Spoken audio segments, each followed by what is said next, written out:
Donc, qu'est-ce que Twine?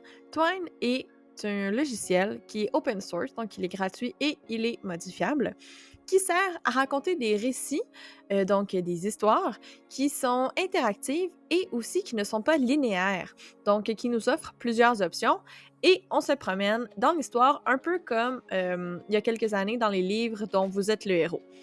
Donc, c'est vraiment un outil qui est intéressant si on veut développer l'interactivité et justement l'histoire qui n'est pas linéaire. On peut travailler cette application-là en la téléchargeant et en l'utilisant dans son browser. Attention, si vous décidez de l'utiliser dans votre navigateur, sachez que l'histoire va s'enregistrer dans votre navigateur, mais n'importe qui va se connecter à votre navigateur va avoir accès à votre histoire. Et bien évidemment, ça se peut qu'elle disparaisse. Donc, dans ce cas-là, c'est vraiment important d'aller toujours la sauvegarder. On va en parler un peu plus loin dans la section d'appropriation, comment sauvegarder. Mais le fait de travailler sur Internet directement peut poser quelques petits problèmes. C'est pourquoi je vous conseille fortement de la télécharger. Donc, moi, c'est ce que j'ai fait. Je vais vous montrer ça ressemble à quoi dans la version téléchargée. Donc, vous êtes ici dans mon logiciel Twine sur mon ordinateur. Donc, on peut voir dans la première interface les histoires qui ont été créées.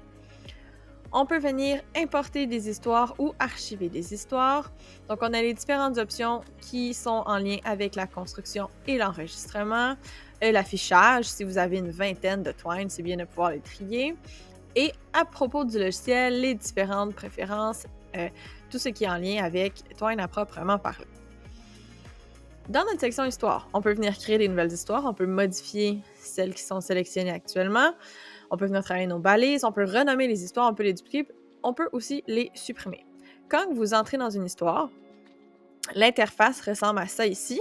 Donc, on a le début avec la petite fusée et on voit les différents passages en lien avec l'histoire. Donc, les passages sont les petites boîtes blanches et elles ont un contenu qu'on peut voir quand on double-clique dessus. Donc, chacune des boîtes blanches a son propre contenu et elles sont liées par des flèches. Donc, c'est ça qui me permet de me déplacer. Donc, je sais qu'à partir de l'introduction, je peux seulement aller au déclencheur.